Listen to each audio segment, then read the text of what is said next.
estar con ustedes, poder compartir la palabra de Dios. Realmente es una honra para todo creyente, ¿no? Que puede ser el instrumento de Dios, porque esa es mi oración, que sea el Espíritu Santo hablando a nuestras vidas y no vanas palabrerías de sabiduría humana, sino que sea el Señor, Dios mismo, hablando a través de las Escrituras.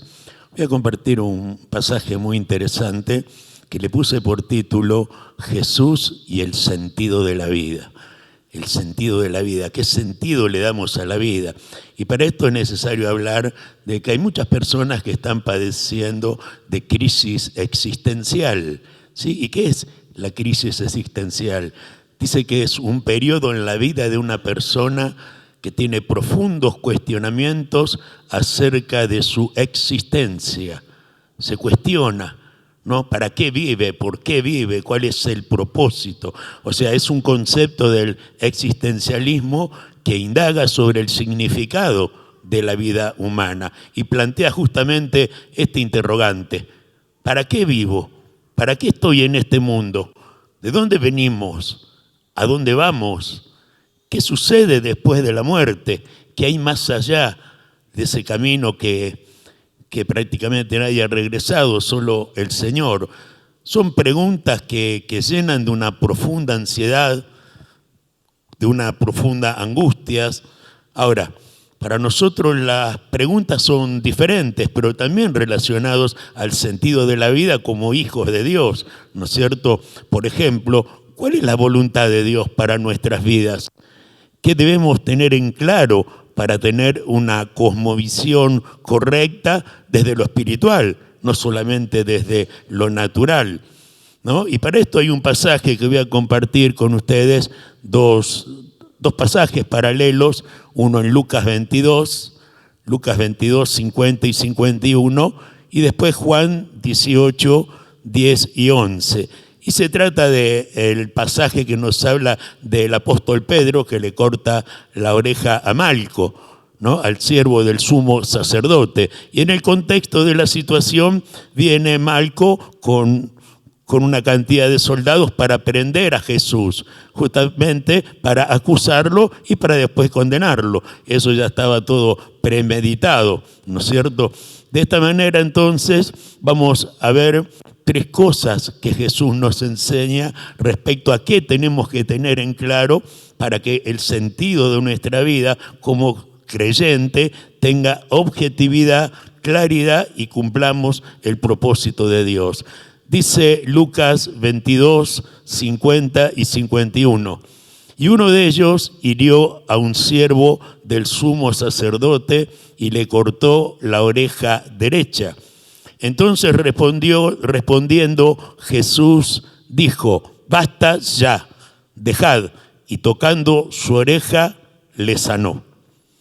Y el otro pasaje, San Juan 18, 10 y 11, San Juan 18, 10 y 11, dice: entonces Simón Pedro, que tenía una espada, la desenvainó e hirió al siervo del sumo sacerdote y le cortó la oreja derecha.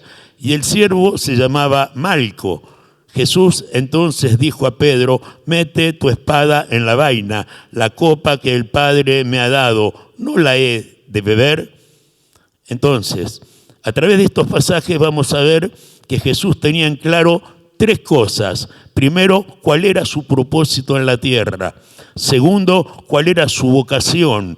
Y lo tercero, sus convicciones, que es algo fundamental para cada creyente: nuestro propósito en la tierra, nuestra vocación y nuestras convicciones. Nosotros como creyentes nos preguntamos también cuál es el sentido de nuestra vida, para qué fuimos creados, cuál es la perfecta voluntad de Dios para mi vida, o qué prioridad tienen algunas enseñanzas que nos dejó Jesús para que las pongamos por obra. Por ejemplo, la evangelización, porque si empezamos en la primer pregunta o interrogante, ¿no es cierto?, que el sentido de nuestra vida, por sobre todas las cosas, es espiritual y no carnal, no humano, tenemos que apuntar justamente a eso, a lo espiritual, ¿verdad? Porque en este mundo todo pasa, todo se termina, todo se acaba, todo se pudre, todo se corrompe, todo deja de ser, todo deja de ser. Lo único que son eternos son las almas. Y por ahí pasa justamente nuestra misión de evangelizar y ser instrumentos en las manos de Dios. Por eso es que Jesús tenía bien en claro que su propósito era espiritual y no carnal.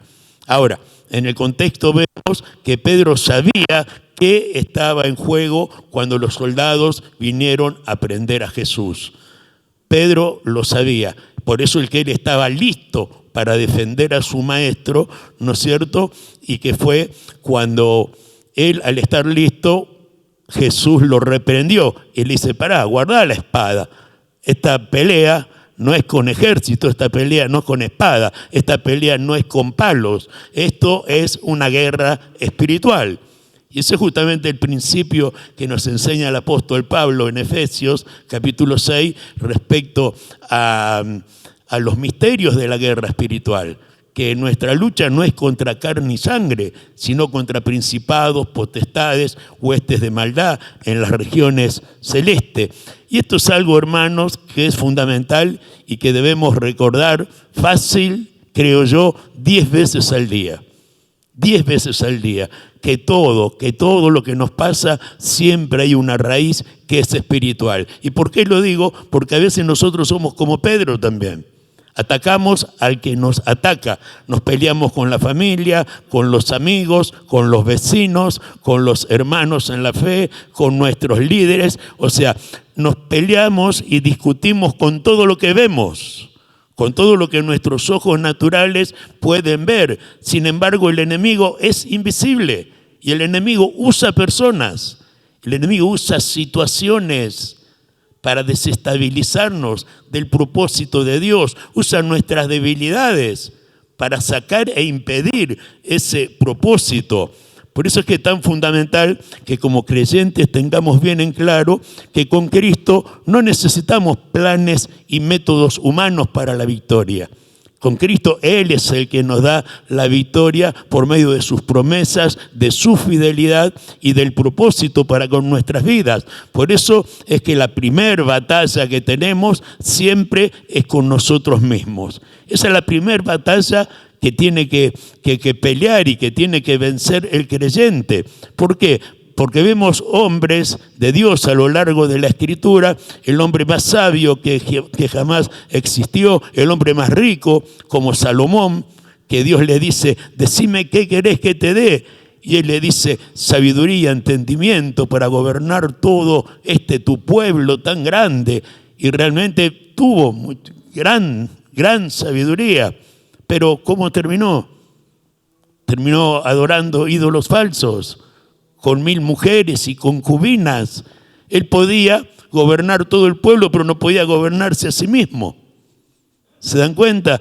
Lo mismo que Sansón, el hombre más fuerte que jamás existió, con la quijada de un animal mató a 1000 filisteos en un ratito nada más.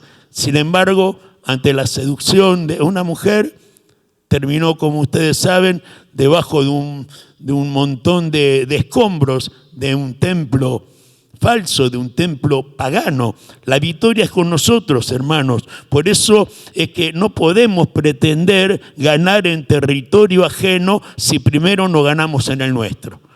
Yo no puedo pretender, ¿no es cierto?, ser usado por Dios, dar grandes temas de consejería, de enseñanzas, hacer muchas cosas en lo que quisiera hacer como líder, pero si primero yo no he superado eso, no puedo ministrar sanidad interior a alguien si yo tengo odio, rencor, resentimiento, duda, temor.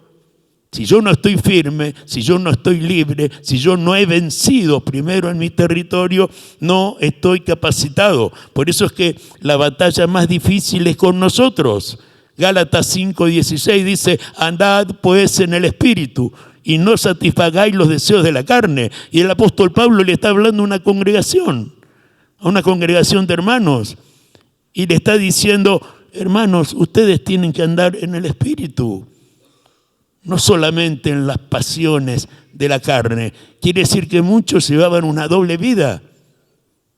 Había veces que andaban en el Espíritu, pero otras tanto, ¿no?, se bajaban de la cruz y andaban deambulando en las pasiones de la carne. Ahora, vemos que Malco era el criado principal del sumo sacerdote. Él era el responsable de esta muchedumbre que venía a aprender a Jesús. O sea que si Jesús tenía en ese momento algún enemigo en sentido humano, ese era Malco. Jesús claramente podía entregarse cuando vino Malco, ¿no? Pero haberlo dejado sin una oreja. Pedro le cortó la oreja y bueno, si este viene a llevarme para que me crucifiquen, déjalo así. ¿Qué hubiéramos hecho nosotros? Ay, pobre Malco, vamos a llevarlo a la salita. ¿Qué hubiéramos dicho? Bueno, total tiene dos, le queda una, ¿no? Sin embargo, Jesús no hizo eso. Jesús no hizo eso. Jesús tuvo compasión por el enemigo. Es más, tuvo compasión por el enemigo y todavía tuvo compasión por su siervo, por Pedro. ¿Por qué? Porque borró toda evidencia de la agresión de Pedro. Esta evidencia podía usarse como una prueba en contra de Pedro. Si después el siervo del sumo sacerdote lo acusaba a Pedro, sí, él me cortó la oreja. Y decía, ¿dónde está si están las dos? ¿No es cierto? O sea, no había evidencia de lo que había pasado. Jesús hace todo de manera perfecta. Todo lo que comienza, Él lo termina, hermanos. Por eso es que es tan importante entender esto, ¿verdad?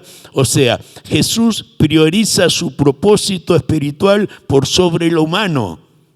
Por eso la palabra de Dios nos dice, buscad primeramente el reino de Dios, su justicia, y las demás cosas serán añadidas. ¿Buscamos primero lo espiritual? ¿Buscamos el reino?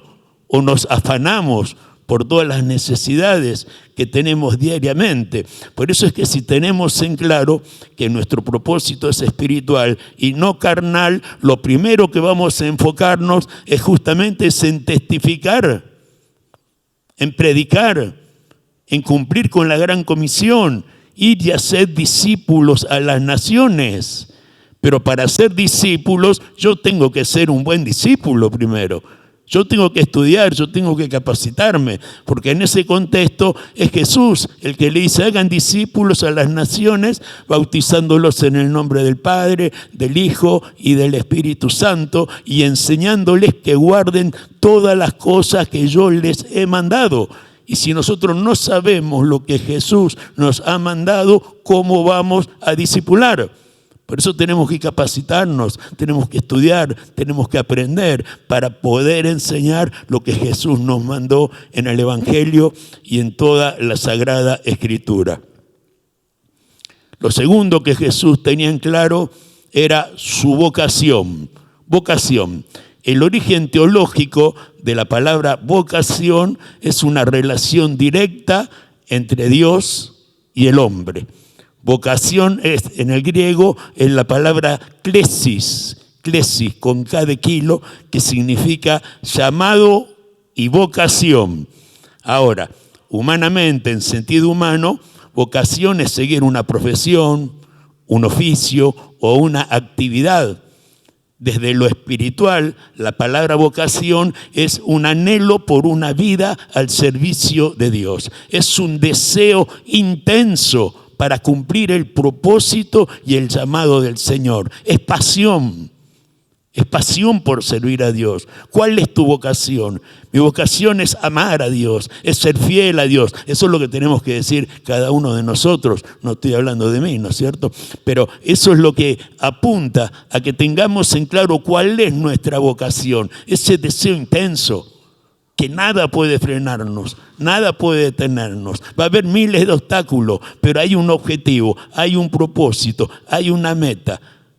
Es esa pasión, es ese fuego, es ese anhelo, ¿sí?, que siento por servir a Dios, hermanos. De la misma manera como tuvieron los apóstoles y miles de creyentes que vivieron y murieron sirviendo al Señor, sin importarle de qué manera iban a morir o qué era lo que tenían que hacer. Ellos perseveraban, persistieron, nada podía atemorizarlos. Vengan los leones, vengan los romanos, venga quien venga, ellos oraban, clamaban, iban al frente y nada los detenía porque había una pasión. Estaba el fuego del Espíritu Santo, estaba la vocación. Por eso dice, si me acompaña Efesios 4:1, Efesios 4:1, miren lo que dice el apóstol Pablo. Yo pues, preso en el Señor, os ruego que andéis como es digno de la vocación con que fuisteis llamados. Os ruego que andéis, o sea, que viváis.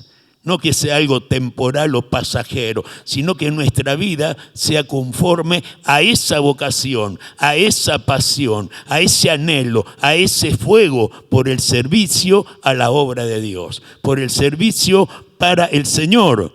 Del mismo modo, tenemos otro ejemplo en Jeremías. Jeremías 20, versículo 9. Jeremías 20, versículo 9. Ustedes saben, en el contexto, el profeta Jeremías iba a llevar la palabra de Dios al pueblo del Señor, al pueblo hebreo, llamándolos al arrepentimiento, porque si no, sí iban a ser llevados a la cautividad. Pero resulta que Jeremías iba a exhortarlos de parte de Dios y donde iba lo apedreaban, lo golpeaban, lo metían preso, lo tiraban a la cisterna. Entonces Jeremías como que un día dijo, bueno, ya basta, Señor. Al final, ¿no? Y expresa su queja de esta manera. Dice, no me acordaré más de él, ni hablaré más en su nombre. No obstante, había en mi corazón como un fuego ardiente, metido en mis huesos. Traté de sufrirlo, traté de soportarlo y no pude. Estaba hasta enojado con el Señor, pero dice, había un fuego, había algo que me carcomía, hay algo que quise soportarlo. Dije, no, ya estaba encaprichado, ¿no? Pero no pude. Esa es la vocación. Esa es la vocación con la que fuimos llamados. Y eso es lo que nosotros tenemos que tener en claro. ¿Cuál es nuestra vocación en el sentido de la vida? Por eso es que también, hermanos, con este pasaje de Marcos, aprendemos que Jesús nunca dejó las cosas a media.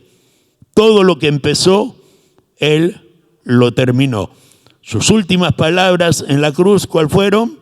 Consumado es, ¿no? Y entregó su espíritu. O sea, para los discípulos, estas fueron palabras de derrota, porque Juan, que estaba presente ahí en la cruz, tenía que llevarles el reporte a los demás discípulos. Y Cristo, muerto en manos del enemigo, iba en contra de las expectativas de ellos. Porque se imaginan ellos las expectativas que tenían y viene Juan y decirle, el Señor murió. Me imagino que ellos habrán preguntado, ¿y eso es todo? ¿Eso es lo que ganamos? Al final dejamos nuestros hogares, nuestra familia, todo para esto. Quizás la desilusión que sintieron en ese momento, siendo que el Señor ya les había dicho reiteradas veces que era necesario que Él padeciese, que fuese muerto, ¿no? Y que al tercer día iba a resucitar. Pero bueno, en Lucas 24:21,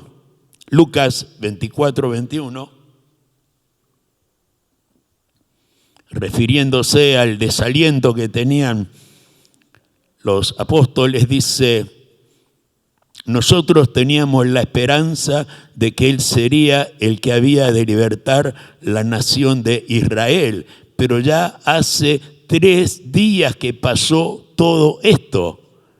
Había una esperanza, pero ya pasaron 3 días y ahora estaban desilusionados. Ellos se habían desenfocado de todo lo que el Señor les había enseñado cuando les mandó a ser discípulos a las naciones. Pero el Señor, ¿qué dijo? El Señor dijo, consumado es. Él no dejó a media. Él dijo la palabra griega, tetelestai.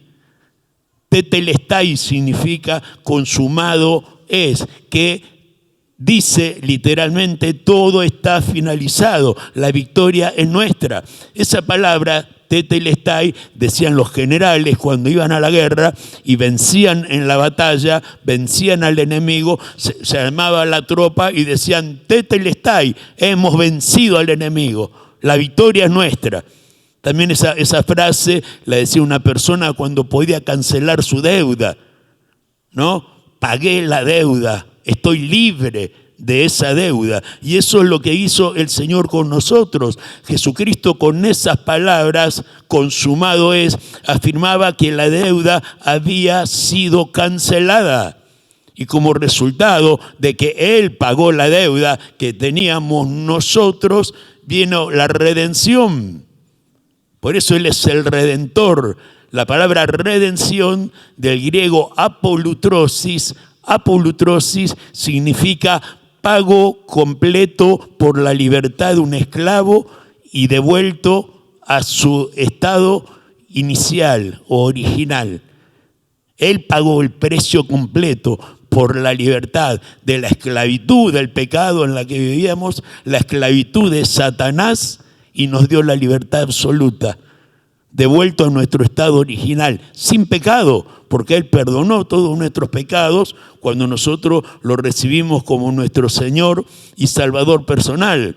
Por eso, hermanos, Jesús, todo lo que empezó, Jesús lo va a terminar y lo terminó. Él comenzó la buena obra en tu vida, Él la va a finalizar. La va a finalizar hasta el día de Jesucristo, dice. O sea, hasta el día que Él venga a buscar a su pueblo, a buscar a su iglesia. Él va a acabar todo lo que empezó en nuestras vidas, hermanos. Dice San Juan 17:4.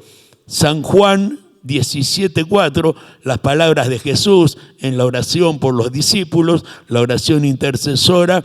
Jesús ora al Padre y le dice, Juan 17:4, yo te he glorificado en la tierra, he acabado la obra que me diste que hiciese.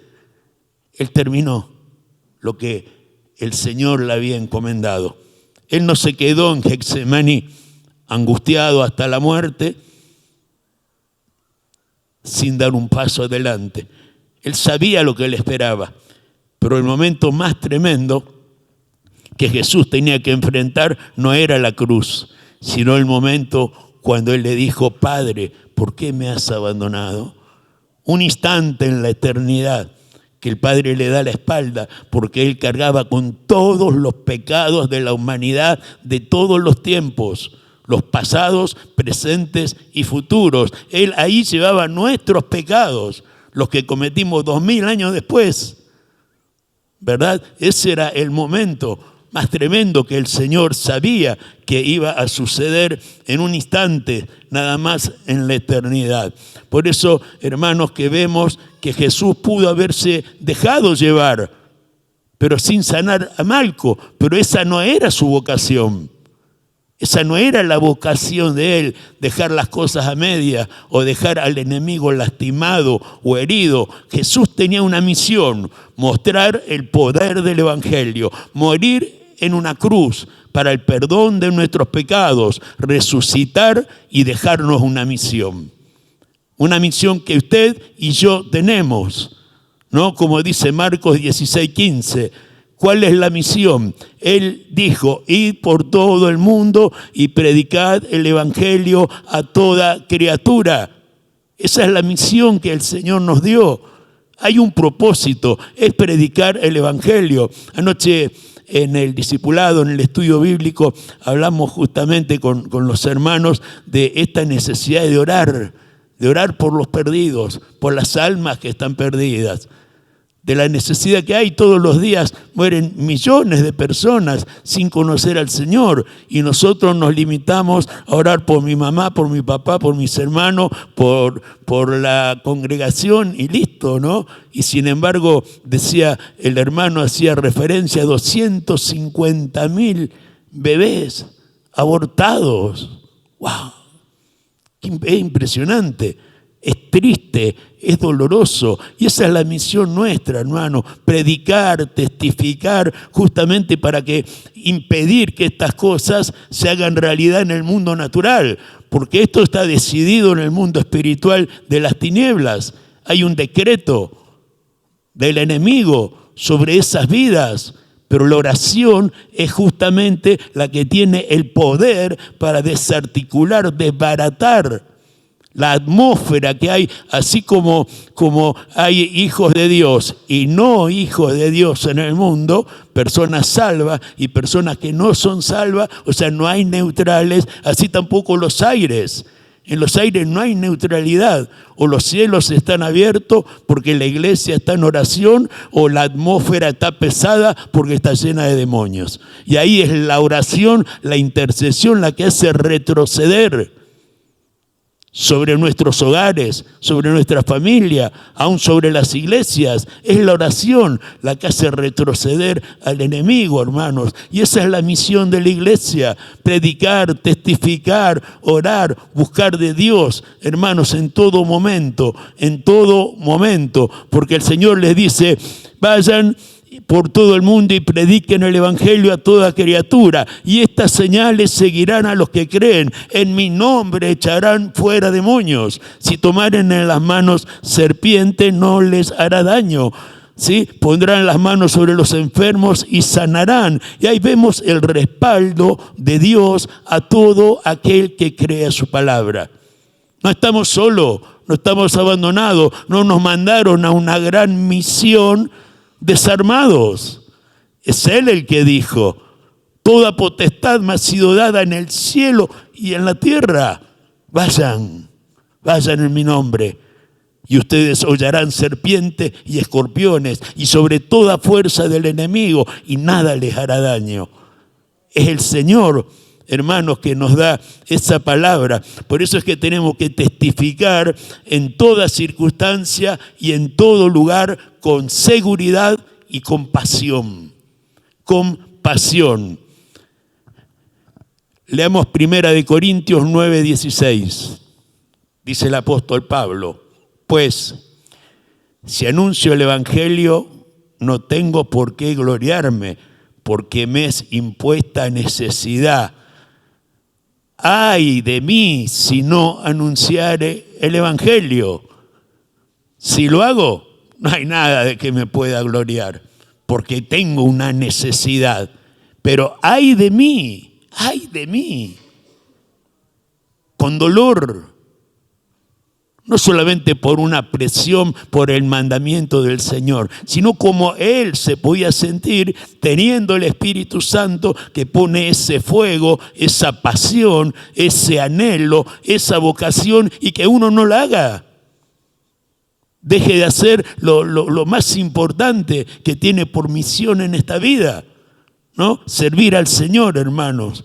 ¡Ay de mí! Y lo tercero y último que Jesús tenía en claro eran sus convicciones.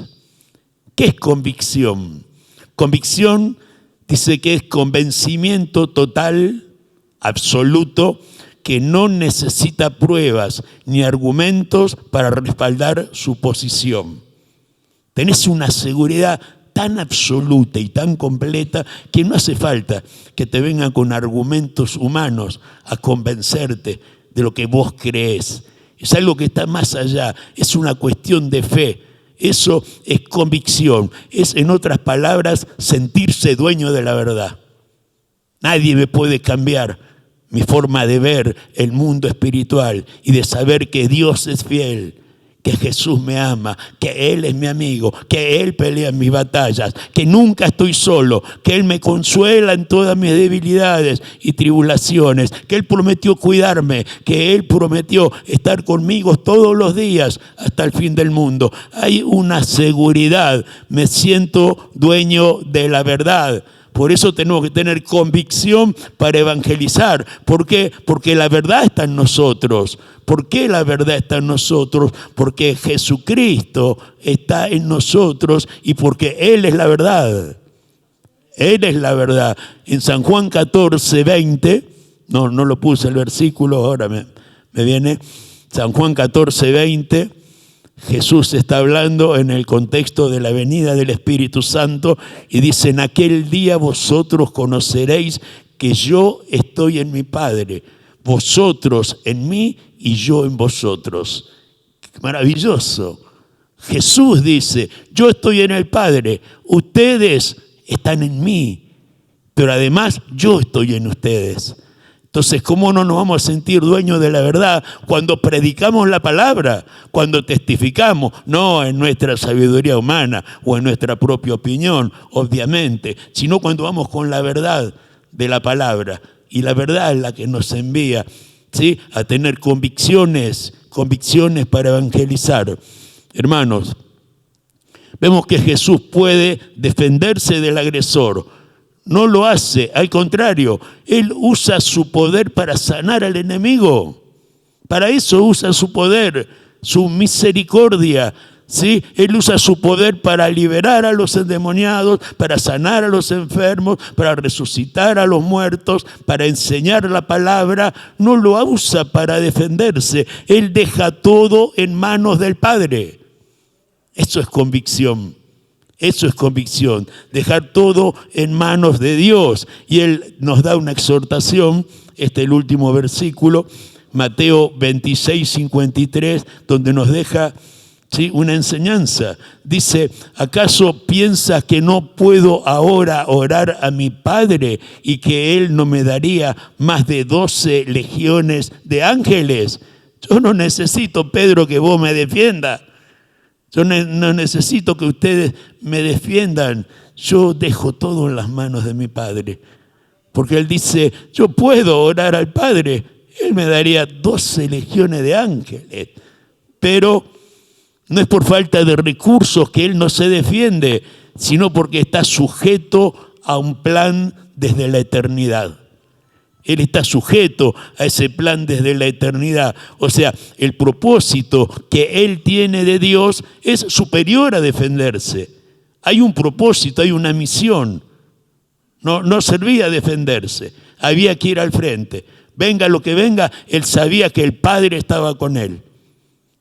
Y que Él iba a cumplir con su misión, con su propósito.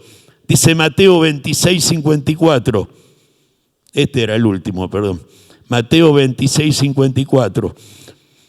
¿Por qué Él deja todo en manos del Padre y no impide que lo lleven preso? Dice, porque entonces, ¿cómo se cumplirían las Escrituras de que es necesario que así se haga? O sea, ¿qué hace Jesús?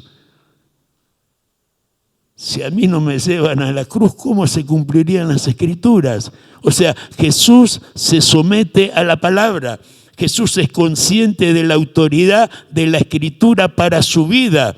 ¿Para qué estaba en la tierra? ¿Por qué estaba en la tierra? Y nosotros estamos conscientes de la autoridad de la palabra del Señor sobre nuestras vidas, para enseñarnos, para aconsejarnos, para amonestarnos, para exhortarnos, para consolarnos, para darnos paz, para darnos la victoria, para darnos seguridad, para darnos la guía, la dirección, la luz que necesitamos para caminar en este mundo. Esa es la autoridad que tenemos sobre nuestra vida, es la palabra, la misma que Jesús dijo, ¿cómo se cumplirían las Escrituras? Entonces, eso, hermano, nos da una garantía perfecta en lo profundo de nuestra alma de que Él tiene el control de nuestras vidas, de que Él tiene el control de todas las cosas, que nada escapa a su soberanía y a su perfecta voluntad. Y todo lo que venga, sea bueno, sea malo, Él tiene el control.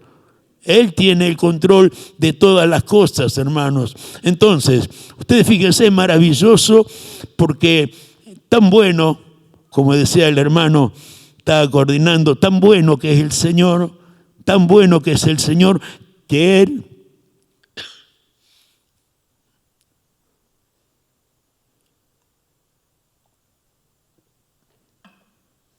hasta consideró Jesús que el propósito de Malco era ser sumo sacerdote, ¿sí? Porque todo siervo de un sacerdote o un sumo sacerdote tenía por anhelo llegar a ser sacerdote algún día, pero para poder serlo no podía tener ningún defecto en su cuerpo, de acuerdo a lo que dice Levítico, ¿no es cierto? El sacerdote no podía tener ningún defecto, ninguna marca en su cuerpo. Entonces ahí se frustraba el sueño de Malco. Sin una oreja jamás podía hacer eso. Y Jesús hasta de eso tuvo compasión, hasta de eso tuvo misericordia, no frustrar el anhelo de Malco. Pero entonces reflexionamos y decimos, si Jesús restituyó la oreja de Malco, que era el enemigo que venía a llevarlo preso para trasladarlo hasta la cruz, ¿no va a tener misericordia y no va a restaurar y restituir todo lo que el enemigo quiso cortar de nuestras vidas? El Señor también va a restituir todo, hermanos, todo lo que Satanás quiso robarnos: la salud, la paz, la familia, el trabajo, las finanzas, los negocios, el ministerio. Todo lo que el enemigo quiso cortar, ¿no? Así como la oreja de Malco, el Señor la restituyó, así también va a restaurar y restituir nuestras vidas, porque Él no deja las cosas a media. Él no nos deja tirados, vencidos, llorando y lamentándonos por nuestros errores, por nuestros fracasos o por los ataques del enemigo. Él nos da la victoria por medio de Jesucristo. Por eso tenemos que tener en claro esto, hermanos, ¿sí? Una pregunta que me hacía también mientras reflexionaba este pasaje: ¿qué habrá pasado por la mente de Malco cuando Jesús lo sanó? ¿Qué habrá pasado por la mente de este hombre? Porque Malco no tiene fe. Malco ni siquiera era creyente. Y Jesús hace un milagro. ¿Te imaginas? Habrá quedado más desconcertado, como diciendo, yo vengo a este para llevarlo, para golpearlo, para que le hagan todo lo que le iban a hacer, porque él sabía, y Jesús lo sana. El amor del Señor es indescriptible, el amor, hermanos. Entonces, si hoy como creyentes nos preguntamos, ¿cuál es el sentido de la vida? ¿De dónde vengo? ¿Quién soy? ¿Para qué vivo? ¿Cuál es mi lugar? ¿Cuál es mi rol en este mundo? ¿Hacia dónde me dirijo después de esta vida? ¿Cómo puedo vivir una vida en victoria? Jesús nos deja esta enseñanza. 3 cosas que tenemos que tener bien en claro, hermano: que nuestro propósito en la tierra es espiritual y no carnal. Por eso tenemos que evangelizar, testificar, cumplir la gran comisión. Lo segundo que nos enseña es la vocación. Tenemos que tener un anhelo ardiente, una pasión, un fuego sagrado por el servicio a Dios. Y lo tercero que el Señor nos enseña en esta mañana, tenemos que tener convicción de la autoridad de la Escritura sobre nuestras vidas. Él, a través de la palabra, es el dueño y señor de nuestras vidas para guiarnos, para mostrarnos y para enseñarnos el camino en que debemos andar. Convicción, propósito de Dios para tu vida. ¿Por qué? Porque allí, y solo allí está la dicha y la felicidad. Estar en el propósito y en la voluntad de Dios. Amén. Vamos a ponernos de pie y oramos. Damos gracias al Señor por la palabra. Padre, en el nombre de Jesús, gracias. Gracias por tu palabra, Señor. Gracias, Dios, porque tú nos muestras y nos mostraste claramente, Señor, en este día, que tú verdaderamente tenías bien en claro, Señor, las cosas que viniste a cumplir en este mundo. Y nosotros éramos los elegidos, Señor, Dios mío, para recibir la enseñanza, la claridad que tú tenías, que tu propósito en este mundo era espiritual por sobre lo natural. Y que nosotros como tus hijos tenemos que tener en claro también que primeramente es lo espiritual. Primeramente son las almas, primeramente es la vida, primeramente es servirte, más allá de todas las necesidades humanas, naturales, materiales y lógicas de esta vida. Si te buscamos primero a ti, Señor, todo lo demás tú te vas a encargar, Señor. Si nosotros nos dedicamos a ti, nos consagramos a ti y vivimos para ti, tú suplirás todo lo que nos falta conforme a tus riquezas en gloria. Padre, gracias por mostrarnos, Señor, cuál es la vocación con que fuimos llamados. Oh, bendito Padre, ese anhelo, esa pasión, ese fuego por servirte, porque hay de nosotros si no predicamos el Evangelio, Señor. Padre Santo, es cierto que muchas veces estamos como Jeremías, estamos enojados, agobiados, angustiados, en crisis, y decimos, ¿para qué sirvo a Dios si al final? Pero sin embargo hay un fuego en nuestros huesos. Queremos soportarlo, pero no podemos, porque es tu fidelidad, porque es tu amor, porque es la fortaleza que recibimos del Espíritu para seguir adelante a pesar de las luchas y a pesar de la adversidad. Tú nos das la victoria, Señor. Gracias por enseñarnos, Dios mío, la convicción y la seguridad que debemos tener cuando predicamos y testificamos de ti, Señor. Oh, Padre, ahí sí, Señor, cuando estoy con tu palabra en mis manos, me siento dueño de la verdad, porque la verdad está en nosotros, porque Jesucristo está en nosotros, porque Jesucristo venció al mundo. Gracias, Señor, por esta palabra. Oramos, Padre, y te pedimos perdón si hasta este momento no tenemos en claro el propósito, Señor. Dios mío, y nos desviamos y nos perturbamos, Señor, y hemos tomado caminos equivocados, Dios mío, y no nos enfocamos que el propósito fundamental es nuestra vida espiritual, es nuestra vocación, son nuestras convicciones. Ayúdanos, Padre. Ayúdanos, Señor, renueva nuestra fe, Señor. Fortalece nuestra alma, Padre. Necesitamos de ti, Señor. Tú ves, Padre, como dice tu palabra, que somos carne, que somos polvo. Y muchas veces fallamos. Muchas veces sabemos lo que debemos hacer, pero no lo hacemos, Señor. Como dijo Jesús, el espíritu está dispuesto, pero la carne es débil. Ayúdanos, Señor, a fortalecernos en nuestra debilidad, porque tú eres nuestra fortaleza, Señor. Ayúdanos, oh Dios, a perseverar en este camino, Señor. Y danos fuerzas a través de tu palabra, Señor. Que se cumplan todas esas promesas que tú nos has dado a través de la Escritura, Señor. Cuando tú nos dijiste, no temas, porque yo estoy contigo. No desmayes, yo soy tu Dios, que te da fuerzas. Siempre te ayudaré. Siempre te sustentaré con la diestra de mi justicia. He aquí que todos los que se enojan contra ti serán avergonzados, serán confundidos, serán como nada los que te hacen la guerra, porque yo soy tu Dios, dice el Señor, que te sostiene de tu mano derecha y te dice, no temas, yo te ayudo, yo Jehová soy tu santo redentor. Gracias, Padre, porque tú nos dijiste, no temas, porque yo te redimí, te puse nombre, mío eres tú. Cuando pases por las aguas, yo estaré contigo, y los ríos no te anegarán, ni la llama arderá en ti, porque has sido estimada a mis ojos, dice el Señor. Y yo te amé.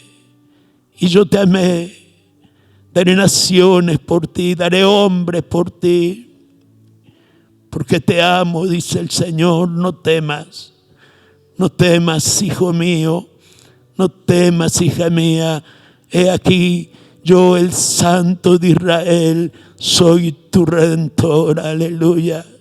Gracias, Padre, porque contigo podemos vivir confiados, Señor. Gracias, porque si tú estás con nosotros, ¿quién contra nosotros? Aleluya, gracias. Padre, bendigo a mis hermanos, bendigo a tu pueblo, bendigo a la congregación, bendigo a cada persona, Padre, que está escuchando. En el nombre de Jesús. Amén, amén, amén.